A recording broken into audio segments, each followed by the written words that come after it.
Hello and welcome to the Undoctored podcast. I am Saurabh and I'm here with my classmate Suryadev. And we are both doctors. We have studied our undergraduate from NJMS Varda. And Surya will now tell us why we are starting a podcast. Yeah, so basically, why we decided to go on this venture and start a podcast is because uh, throughout our hostel days, before we passed MBBS and went our separate ways for coaching and whatever, we used to have daily hostel discussions and with our batchmates and even amongst us. Even the day before our university exams, we used to spend discussing various things on different topics. So we both decided that if we recorded this and try to share this with the community and also get your views on this, so it would broaden not only means our thoughts can be shared and it may prove to be useful to some of you, either medical graduates or even the public, depending on the topics we discuss. And more than that, it would also be enriching for us, like to go and share our thoughts also. So we decided to start this. Right now we have just decided on the name and somewhat structured this first episode. So we are planning a few of these discussion with both a discussion type sort of podcast episodes with both of us here, and some also interviews with some people we found to be interesting that we would Or like to may share with the find rest of to the world, or may find to be interesting. So this is planned for the future. We haven't decided any specific, probably a monthly or a bi-monthly episode. We haven't decided much of it. So let's start with today's episode. So we have decided the topic of today's episode as medical history. So what is medical history and why have we chosen this topic, Saurabh? so normally we like the first thing we should get out of the way is that this is not the history taking that we are used to in our Rounds. UG as in our Yeah. UG this thing. So, medical history, means the reason which I found it very interesting is that we are exposed to a lot of very dry concepts and like rote learning things in our UG life. So, there are a number of genes in pathology which you need to mug up. There are a number of surgical procedures. There are a lot of things. Uh, the thing which I found makes it easier for me to remember and then kind of retain those things is knowing the story of how these things came to be like the things they are today. So, for example, if there is any surgical procedure, so what problem did the surgeon experience at that time and how he went about solving it? For example, if this is a new drug which I need to remember, so I'll find it easier to remember if I know what problems there were before the drug was in place. If there are some genes in pathology, so I'll be very interested to know how those genes became, like how those genes were named. What is the concept behind naming the gene, or like there must be Yeah. something which was just totally a fun thing for the pathologist to name and then it stuck. So there are a lot of things which we don't know. There is a very interesting side of medicine which we more often than not fail to recognize or see.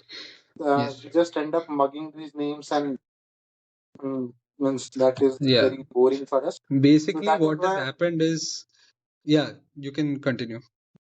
So that is Yeah. why basically medical history is a Yeah, very so interesting thing. And what basically has happened is when we were in 9, 10th, or even 11th, 12th, we were so fascinated by the world of science and we always felt social science and history is so boring.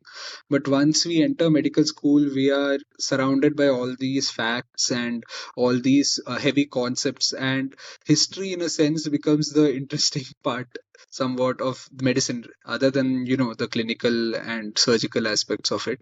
So obviously there is it is very vast, right? And there is a reason it's not part of our daily curriculum. Maybe it is not as helpful in our day-to-day clinical practice.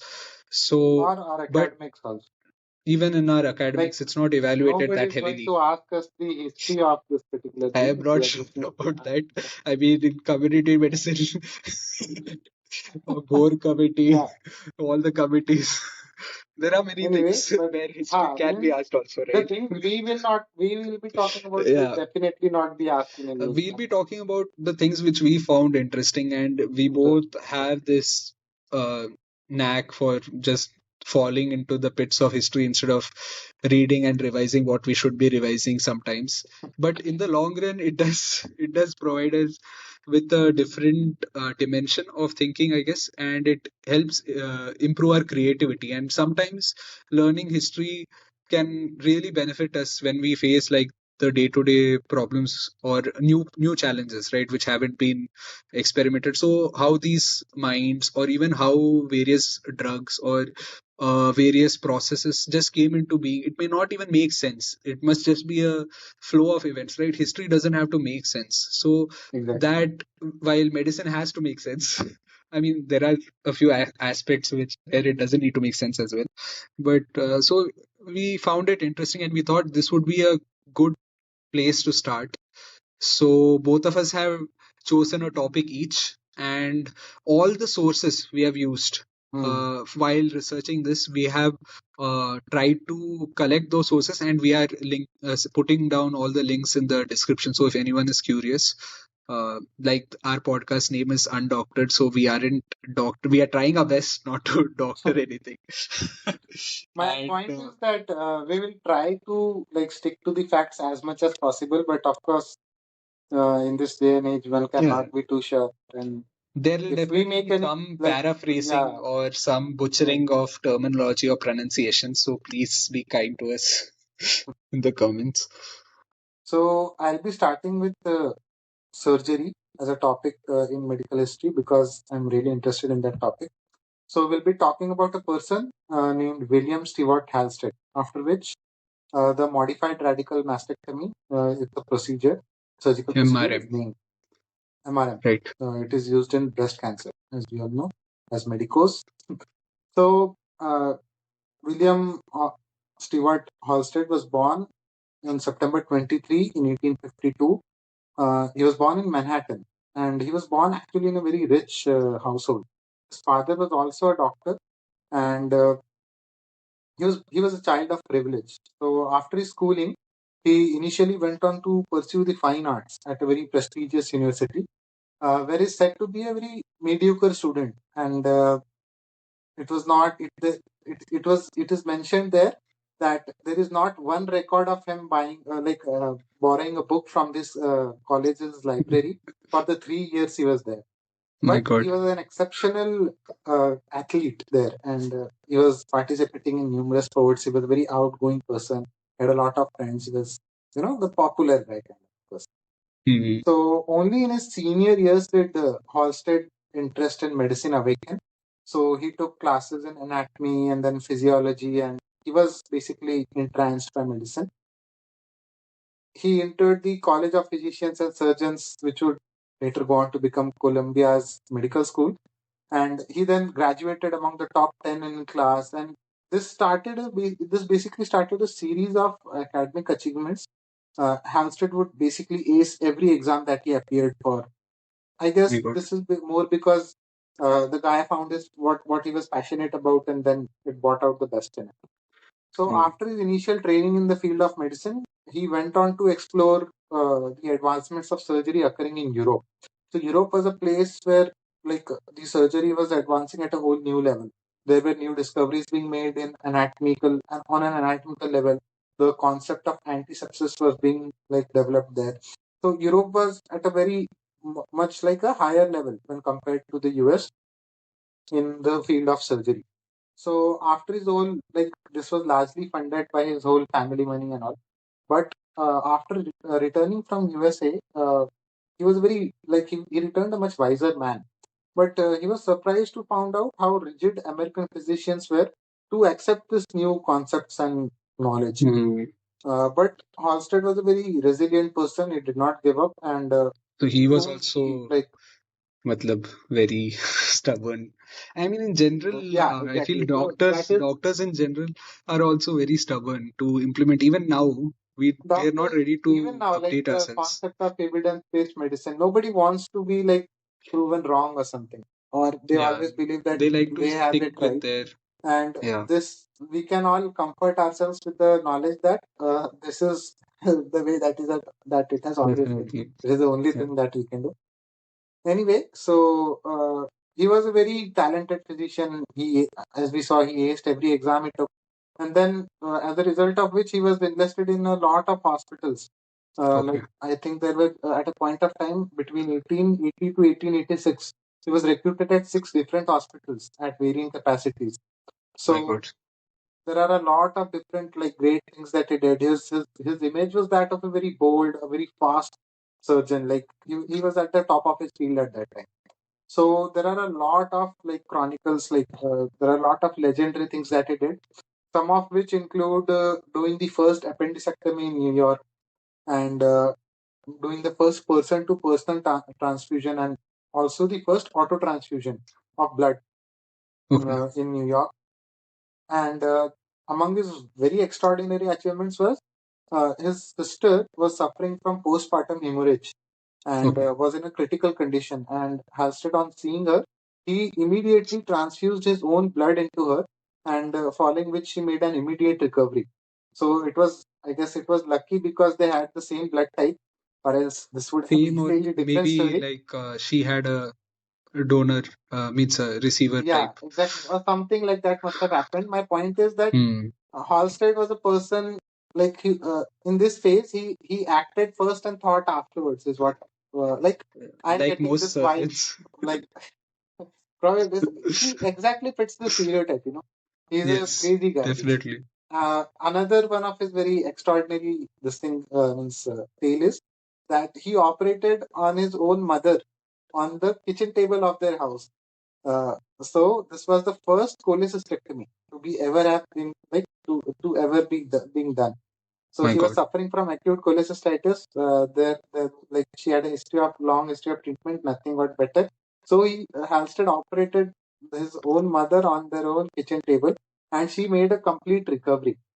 So we can all like I'm trying to paint this picture of Halstead in this period as a very outgoing person. He had a lot of friends. He's a very bold person. He's not afraid to take risks. He's fast. Right. He thinks fast. He acts fast. And then this is what he always stays on the cutting edge. So as a person always on the cutting edge of his field, he became aware of a type of a particular new drug which would numb the sensation to pain when injected over the site of surgery. And it was during this phase that anesthesia was introduced. So before this phase, patients had to be held down screaming while procedures were being performed, and it was a very macabre branch. Like people And more also often that than would not limit your surgical aspect, right? Like how outcome you also, do your, yeah. So yeah, means it was often thought like if you take a patient to the table, he's already dead. Like right. he's no better than dead. So there is no concept of pain control. There is no concept of infection control. So more often than not, the outcome was very bad. Poor. The whole Hmm. experience of surgery was very bad. So people were always interested in drugs that would numb pain. Halstead was, of course, he was on the cutting edge of surgery. He read about this paper and he ordered a large amount of this drug. And together with some colleagues, they got to using it. So initially, he researched like about this drug due to lack of test subject. Probably they tested on their own, like they tested on each other, and Right. the results were very promising also. So there are a lot of manuscripts which detail about 2,000 minor surgical procedures being done with this drug. But unfortunately, My the God. drug they were researching was cocaine, which at that time was a widely used additive in tonics. So it was used in Coca-Cola and even some wines. Right. So it was also used as a treatment of morphine and alcohol addiction. Of course, what people did not understand at that time is that they were replacing one addiction with another. And a Anyway, much so more severe one as well exactly, compared yeah. to, So Halstead and his group had designed experiments where they injected these drugs in each other with cocaine hydrochlorate. Like that was the compound they used, and it blocked the sensory nerves, and of course they got the results they wanted. But the unfortunate part was that Halstead succumbed to this drug. And one thing that I would like to point out here is that they did not do it like you know people do it in these times. So Hmm. it was not because of because like taking the drug caused them a higher Not like voluntary, I guess. they did not Like do it they voluntarily. They were experimented and got physically dependent on it. So then dependent, and it's once you are yeah. dependent, it is I guess it is really difficult. So this is just my defense for in his defense. So Mm, anyway, so he did succumb to this drug, and then as did other of his colleagues. Like two of them, it is written that two of them were dead within months. my God. So after this, after he's being dependent, so his academic and teaching interest declined. So earlier he was a very outgoing person. He used to take great joy in teaching and all such activities. There is account of all like him starting a new residency program. Not residency per se. There was no concept of residency back then. But then they Mm, did teach students, and those students aced every exam. Like they were okay. very good. The results were very good for those students. So he took great joy in teaching and all, but since he was dependent, it all declined and went downhill. He published some paper in a journal, which was Mm, so irrational and incoherent that okay. he had like he basically lost his job, and he came to understand that the New York did not hold any more prospects for him. So the time was right for him to like change his place How of did they practice. publish the paper if there was no scrutiny? Or I because guess it's Halstead, Halstead, Halstead, Halstead, yeah, means that Halstead. person did have an aura around him. Uh, Yes. I'll come to this part later, like what happened, like Okay. after the death of Halstead. Okay. So after that, he like this was the down phase, like downhill, like this is the rock bottom Halstead did, and Right. he did reach out to some friends, and one of his friends they invited him to Baltimore. So there was this place, John Hopkins, which was being started. So Halstead left everything. He left his old life behind and then went to John Hopkins to start afresh. So he's considered one of the founding fathers of John Hopkins, John as we Hopkins. know. John Hopkins. Yeah, Mm, so one of the biggest, largest hospitals today. So there he started afresh, and it is here that he did most of his like great work, like what we are going to remember him for today, like mm, what my topic is for today. So the first thing, like which he did was like over the course of his career, he would go on to do a lot of things. So there is this whole list that he like he he right. he he devised new methods of surgery for abdominal aneurysms, femoral aneurysms, and n number of Okay. things. But what I will be covering here today are three things: his technique of meticulous surgery, Right. his discovery of the finer instruments of surgery, and Mm, one of the most interesting, he was the first person to use gloves in surgery. So right. this is actually a very interesting story. So his wife was a nurse, a scrub nurse in the operation theater. Mm, So this was before their marriage, I guess.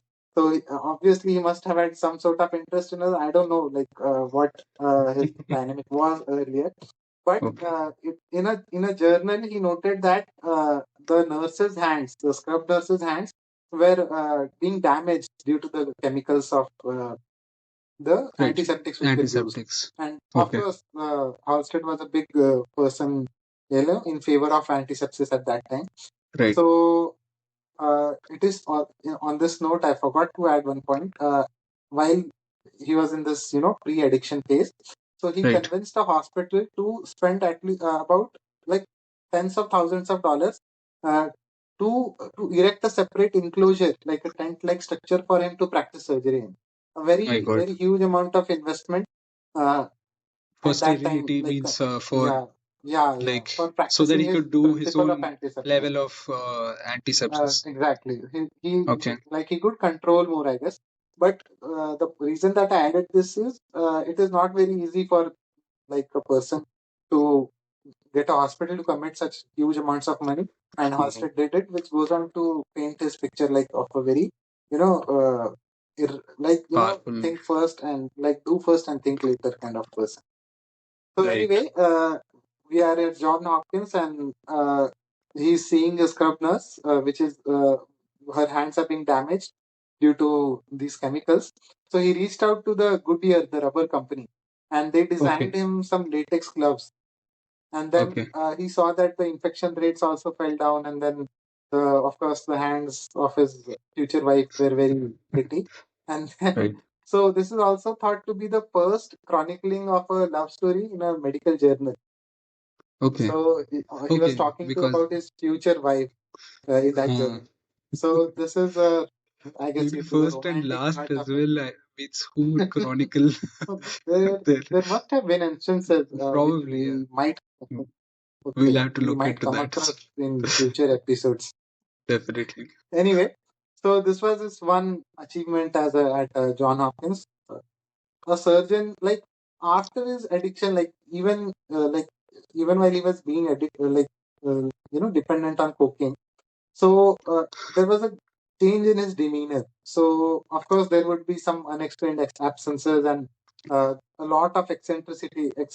So it is said that he sent his clothes to for washing and laundering to Paris, Yeah, yeah. and That though means in that his time, clothes and I don't know if so that is that. eccentric though.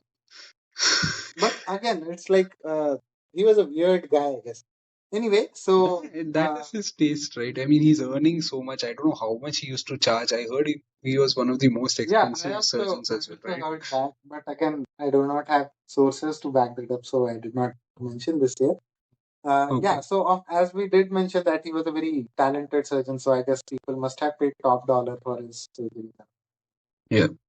Another one of his achievements is that like he devised very fine instruments to handle tissues. So the mosquito forceps which we use today Right. is designed by Halstead, and there is this record of him using about 250 of these forceps, like 250 forceps for a single My radical God. mastectomy. So again, it is during this phase and period that he devised a lot of new surgeries. So he For a conceived a radical mastectomy, 250 is like well, so much, right? I mean, कहाँ for a कहाँ लगा C-section, like where I don't know. My मतलब God. I read this about in a journal. Will link it below, obviously. Right. So it was during this phase at John Hopkins that he conceived a radical mastectomy for breast cancer. He devised an operation for the cure of inguinal hernia, and Okay. there was a first successful ligation of the subclavian artery and excision of the subclavian aneurysm. He also did first three choledochotomies in the United States of America. Okay. And again, like there are n number of surgeries, which again will link the sources to below.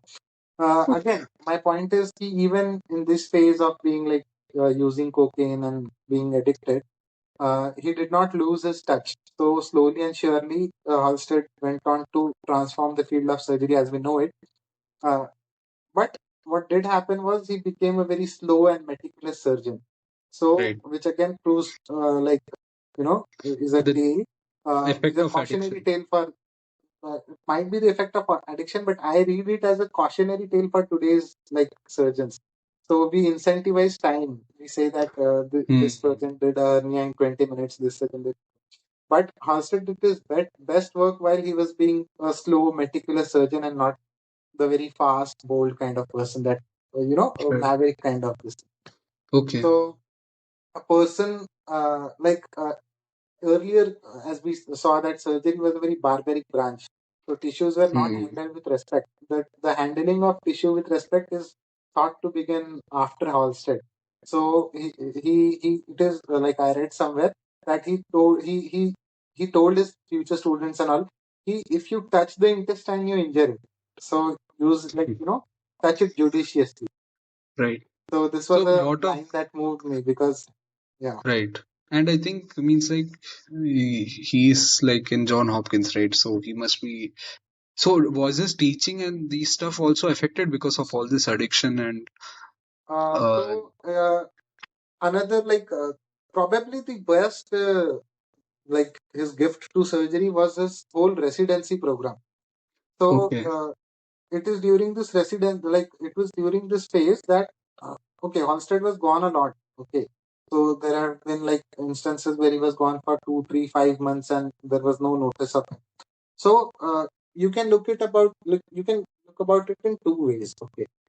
So Halstead, as we all know, had an interest in surgery. Hmm. He devised like most of what our residency program is like in surgery is devised Right. by Halstead.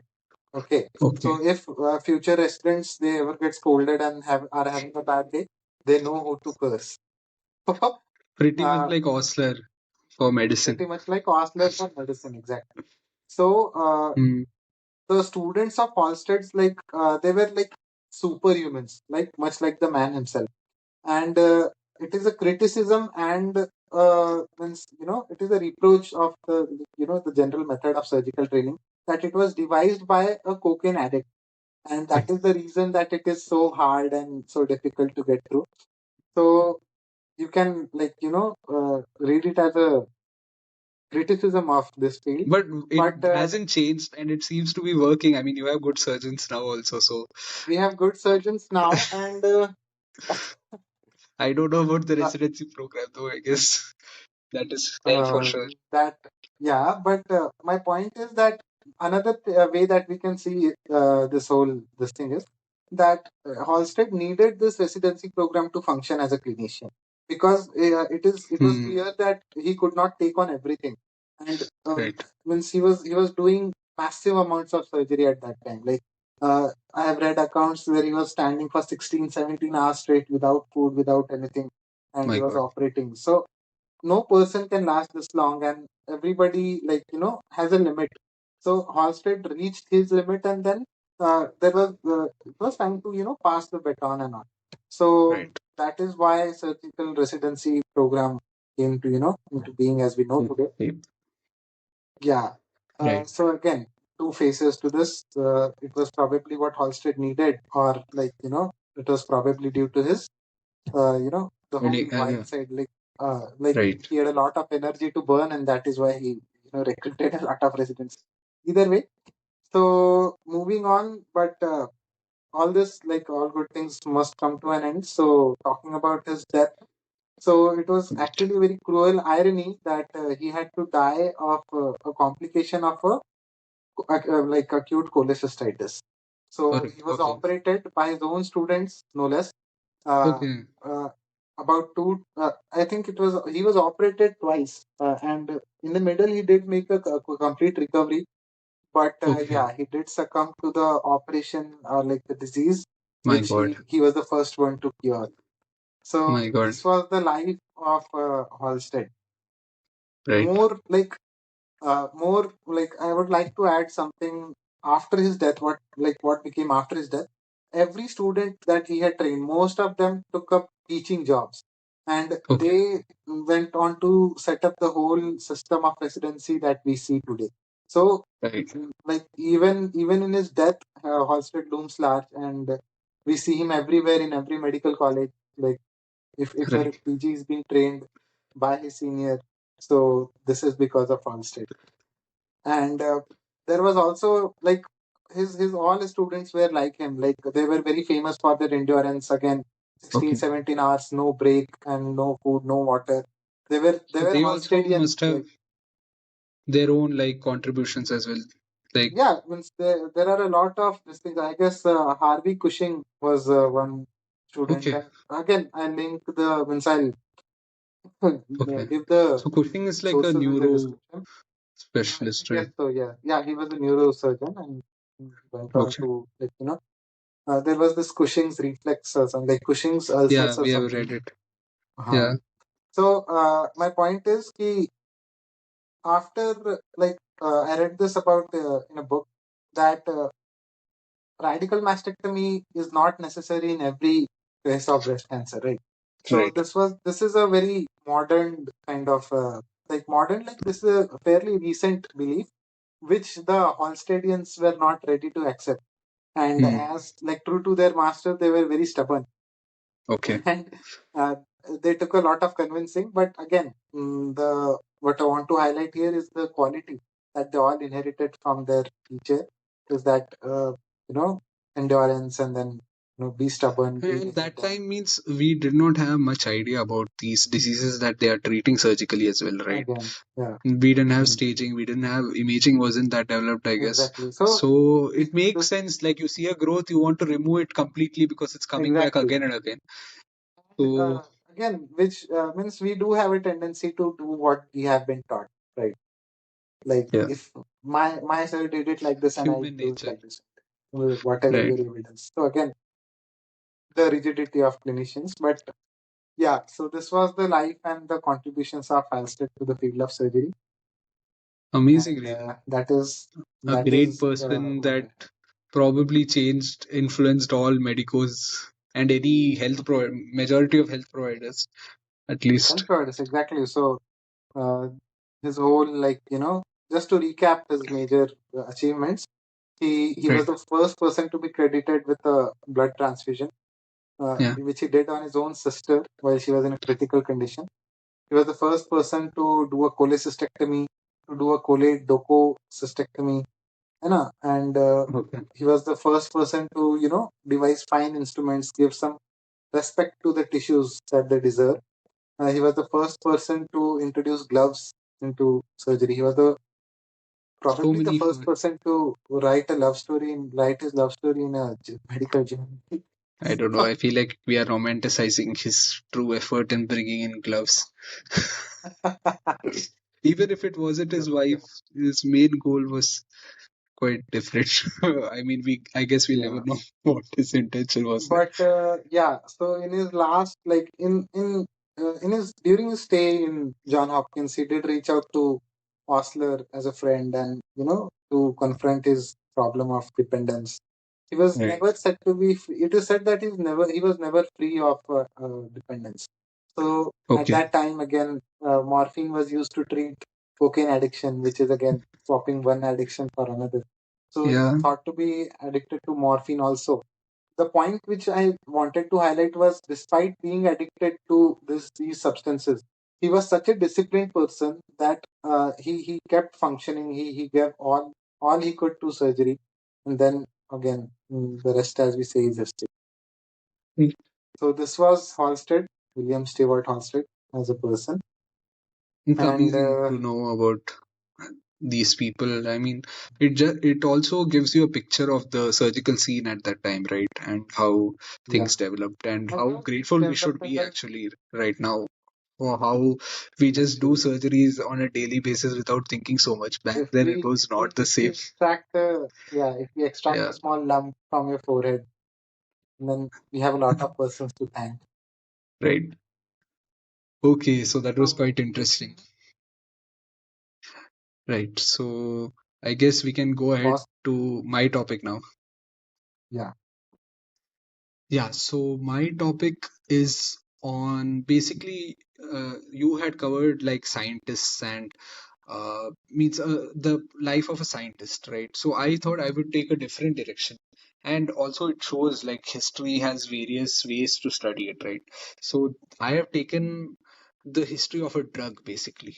And it may not be as relevant to daily practice. There may not be as many enlightening or interesting points. It's just a natural course. And this basically points out the boring side of history as well, but also the means like the mystery of it, that all these chances and random things just keep happening, and not random as well, it's just a slow flow. So my history of this drug basically starts 400 years back, 400, 500 years back, 500 years back with the discovery of the country of Peru.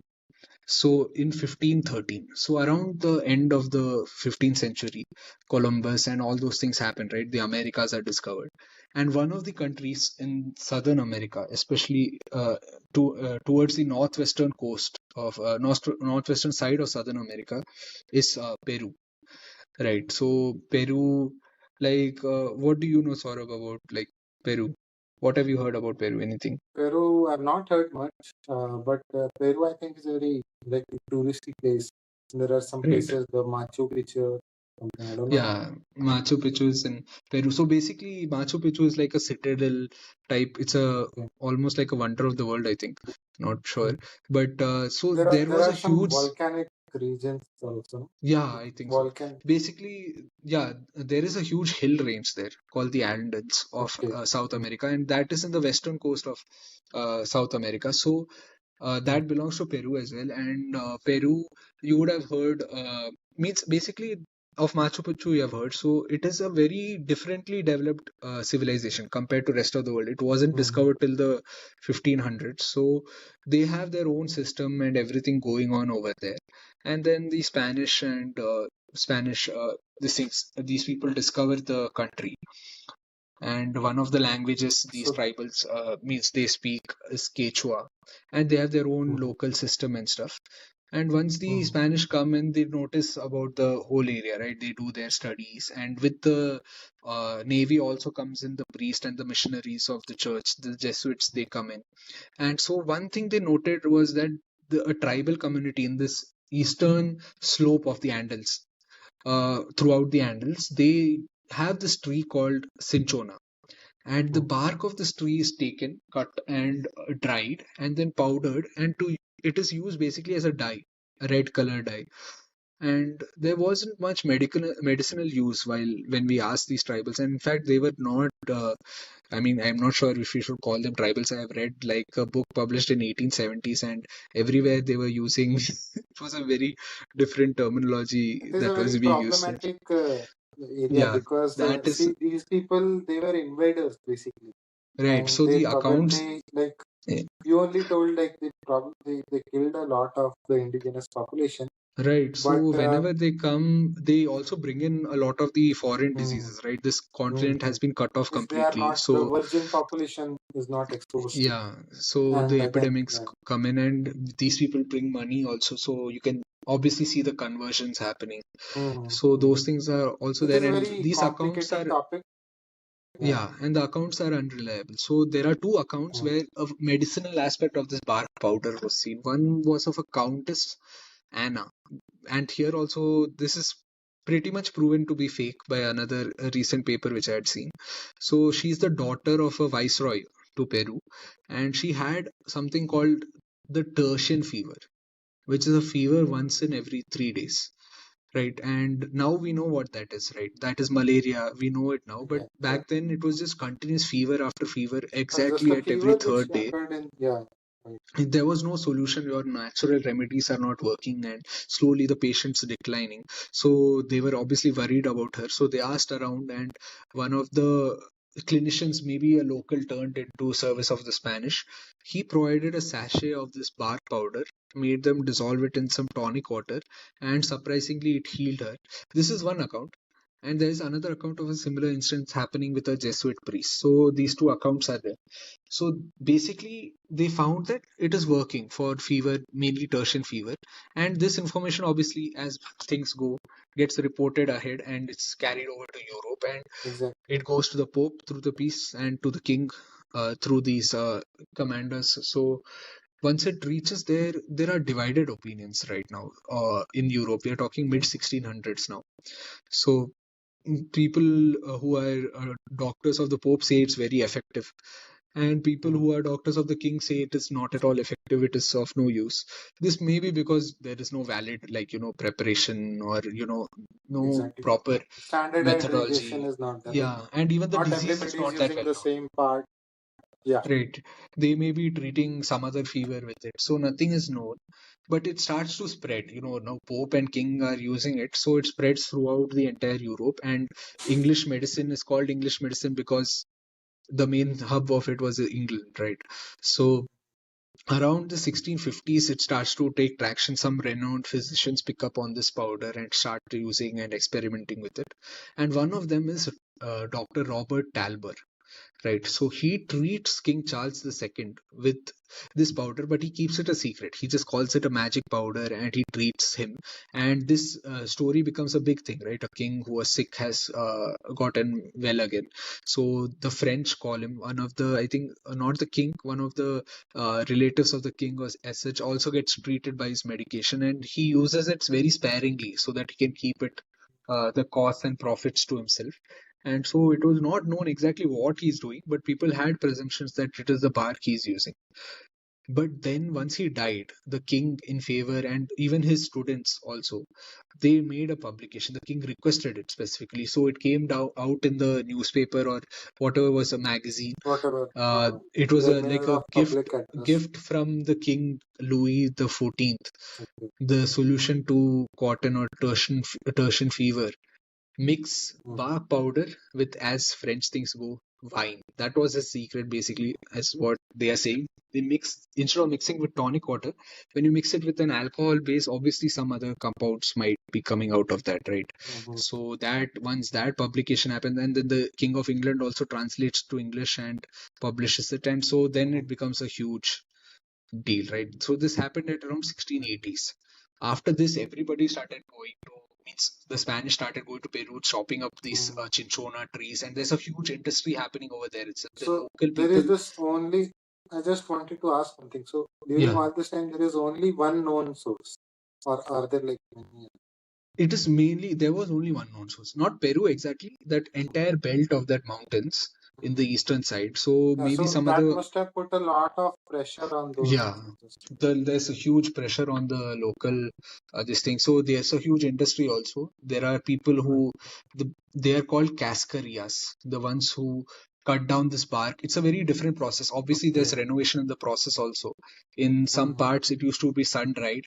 While in some parts, because of moisture, they used to put it in a hut and Mm-hmm. then wait for the bark to dry. Mm-hmm. So these things don't happen, but people started to realize that the source and the demand is not matching.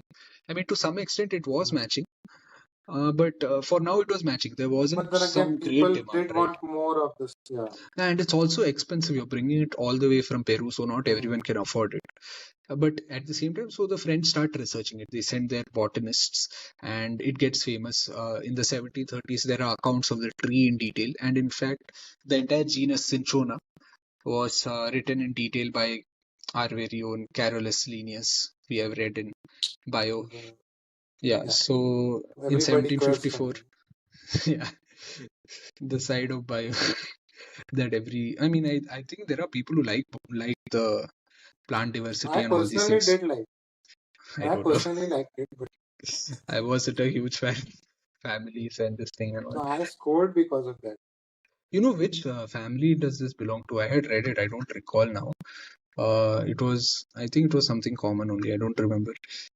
Yeah, so then it becomes the mainline thing. And but people start to realize that what is it exactly in this bark that is actually, like, around 1800s, even chemistry was evolving, right?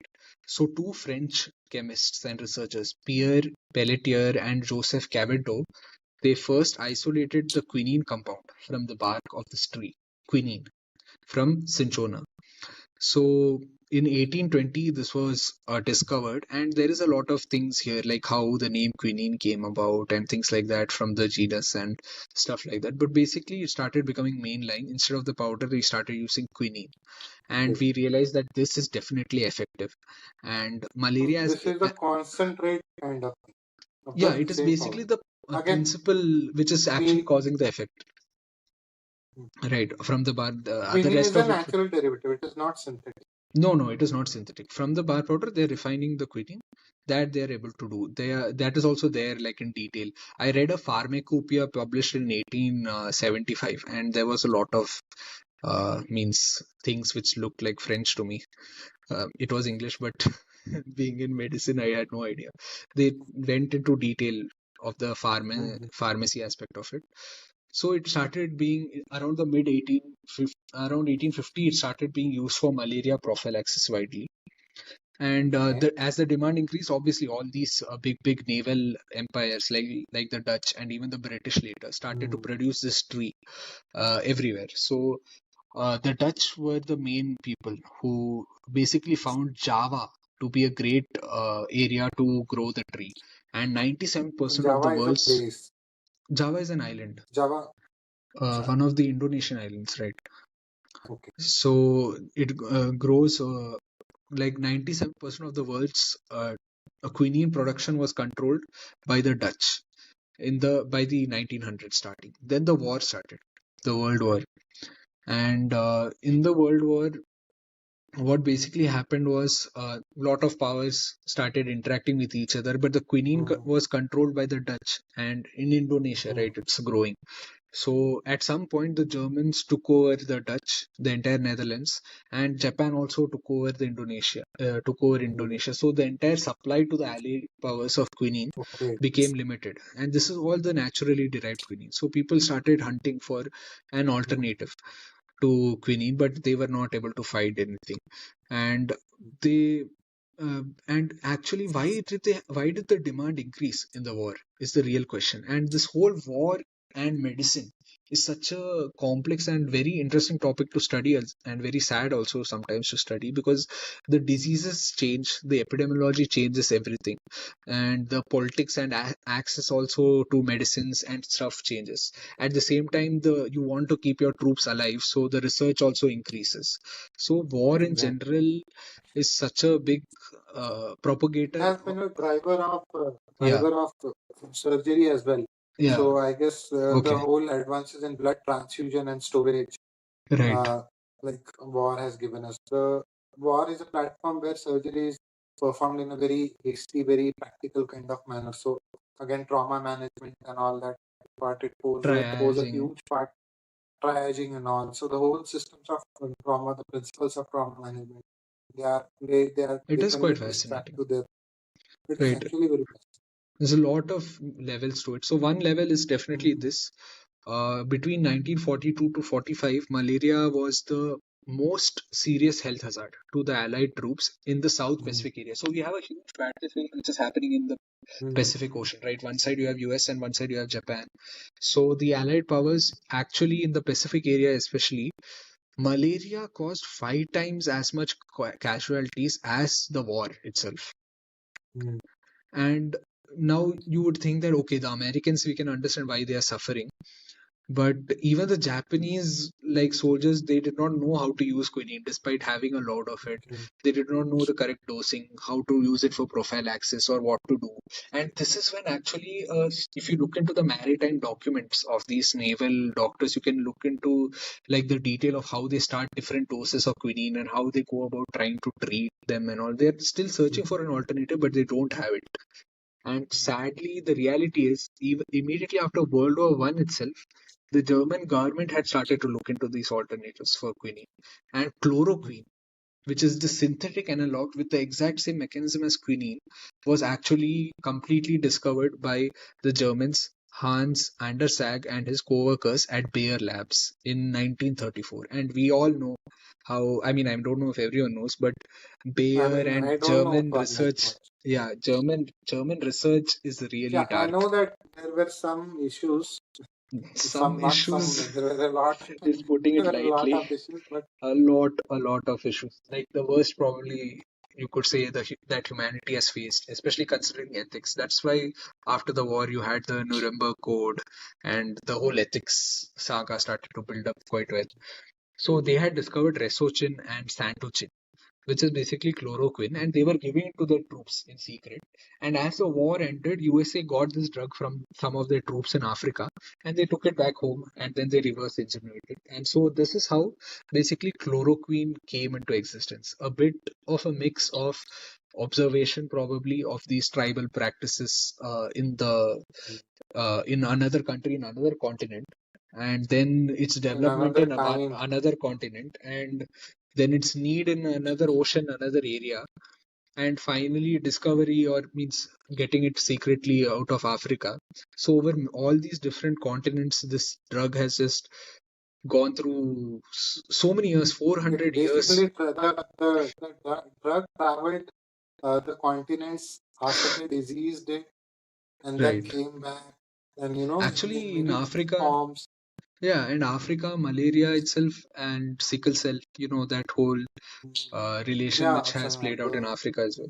So that is another story for another day. So basically, now we have chloroquine, which can be used for treatment of malaria, amoebic liver abscess. It was used for, and then its derivatives like hydroxychloroquine, which we still use today as a immunosuppressant. I'm not going to go into the detail of pharmacology of chloroquine, like the mechanism of action and etc., because that is medicine again. We are only going to focus on the history aspect of it. So even in COVID-19, if you remember all those theories of using Was hydroxychloroquine, thought to be, yeah. yeah, I'm not sure where, it didn't pan out basically, but yeah, it does have It some didn't. Yeah. a very intricate mechanism of action actually, and I don't want to go into the detail of it, but basically even now we don't know exactly what levels of mechanism, some part of it we don't know. And one So a interesting lot is point is, there to be explored. yeah, After so 400 years also we can 400 say years that. also, right? Mm, And one distillate which was formed while making this chloroquine, one of the distillates was nalidixic acid, which is the main like okay. father drug for all our quinolones, like fluoroquinolones, which most of us have, or at least taken one of these in our life, like ciprofloxacin, In our eye norfloxacin for drops or UTI, yeah, as moxifloxacin, tablets. and Mm. even levofloxacin we give for tuberculosis, pneumonia, Use this in meningitis, use this in eye drops or to yeah, treat urinary tract infections. UTI, right? So all of these we The use it point being, a drug which was discovered 400 years ago is had being traveled the world and is being constantly researched, has appeared in many different forms and dosages, and right. there is still a lot to be explored. Yeah, So there is no drug end. discovery is not, yeah, exactly. So the development of a drug is not a, like a eureka moment. It is a very slow, agonizing path which every researcher, every patient and clinician and everybody has to walk together. Right. So that is there, and this actually is not completely related to it, other than it being related to same disease. I just wanted to briefly talk about another drug development for malaria, which was done by the Chinese chemist or doctor Tu Yu. Tu Yu, she won a Nobel Prize for her work. Basically, she read into Chinese history, herbal history, which was a text about like 1400-year-old texts, etc. She was just going through it. And why she was going through it is chloroquine was discovered, as we have seen, in like 1934, but it was just used, and we did not have this. It was the new. Penicillin was also discovered, and all these Mm. drugs, antibiotics, were discovered in a spree in the mid 1950s. And immediately, I mean, I think, and many of these drugs like methicillin, they all got resistance within like the first year itself of its use. And this concept was not there only ki there could be something like antibiotic resistance, and even to this day so many drugs are Exactly. getting out of They use. are not. Yeah. Yeah, so basically, China had this whole the Hunan Island or Hunan Island had an epidemic of chloroquine-resistant malaria, and you had these 20 patients which were near their deathbed, and there was no escape, there was no way to treat them, and even other places, this whole scene was going on. So you decided that okay, let me look into what else I can find other than chloroquine, and there was this Chinese herb which was, I think, derived from a tree. I do not recall the exact name of the tree. I'm doing this in like a very brief way, going through this. So Mm. she found out in the history that the way she was brewing the leaves, like she was boiling it and then she was extracting the compounds. In the textbook, it was written that do not boil it and directly just dissolve it in water or dissolve it in alcohol, this thing, and take it out. So she tried that out. She tried the resultant medicine on herself and a few of her colleagues, and she found out it was safe for use. And then she applied it to all these patients, and many of them recovered. And basically, this is how artemisinin, the drug which we use today as a mainline drug for malaria treatment, was discovered. Again, because of maybe you can say her interest or the need of that time, but because those historical texts were preserved and she knew that they existed and she went through them, Yeah. we got artemisinin, which is the mainline drug. We use ACT right now for almost all malaria cases. We give Mm. it within In three all days. You have, resistant cases, it is the first line drug, I guess. yeah, and within 3 days you have your uh, means within 3 days the malaria is somewhat treated. And she won a Nobel Prize for this same discovery in 2015. So history has its importance in various levels, right? Many levels. One of them is obviously to look into all these vegetable or we would say plant-based medicines, which were the main medicines which reached around, which changed the whole medicine scene during the war and Mm. after the World Wars. So that's why I thought I'll take this topic. I feel like it's a bit drier compared to like some things, maybe even Tuyu story on her own might have been more interesting. But this was actually why I No, chose this topic but was the story does it justice to today's topic because we are talking about history and see right. history. We saw how history is important in the case of UVO, and even Yeah. if we study history meticulously, it might provide answers to the most basic of Yeah, questions and means, but I most. don't want that to be the main reason you read history. I just actually came across this piece because one of my family friends, their son was a volunteer to South Sudan, and he had not taken chloroquine, and he got basically cerebral malaria, and that really impacted his life. And then randomly, I don't know how half of the time I do not know how I fall into these like Wikipedia or whatever death traps of this history, and then But it's I'm good that we fall into these traps, and I then don't know we if have it a is lot good to or talk bad, about. but I do want to share that there is a world out there. I didn't know about this, right? In first year, we are just flipping BDC or Exactly, yeah. flipping your Or Gaitan or whatever. Triparty in Yeah, we don't look second into year. this aspect much.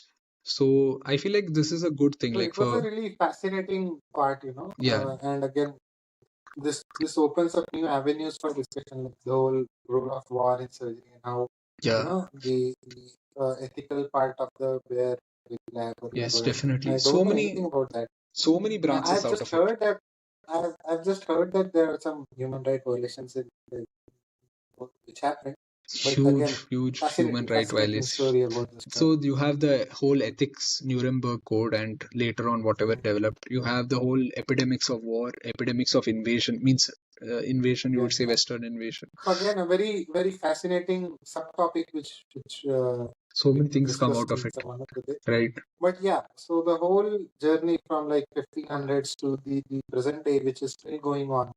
Right. Have you The had any of these we saw. antibiotics I mentioned? I've had levofloxacin first. You had We ofloxacin gave. also, no? Recently. Ofloxacin also I had. Hmm. So again, these Yeah. are very common. This thing, no? I mean, I'm pretty sure all of us, most of us have had these. Yeah, so it is quite fascinating. Fortunately, I I've don't not know. been treated for malaria. Okay. Okay, so this was Exactly. basically So our discussion into medical history. We do not know how you will find it, and I think it has already exceeded all the time limits we had for it quite clearly. So future So, episodes we are planning to be a bit concise, and this was look. We're not operating out of a very rigid structure. We're just like and initially also,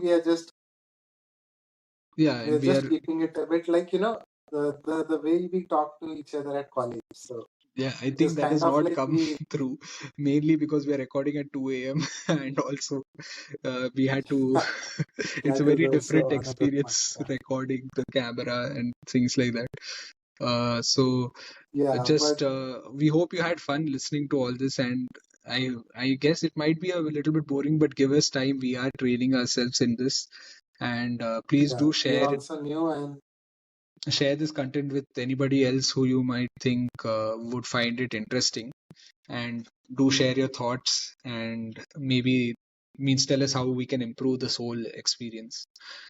And yeah, the comment section is open for both good and bad comments. So yes.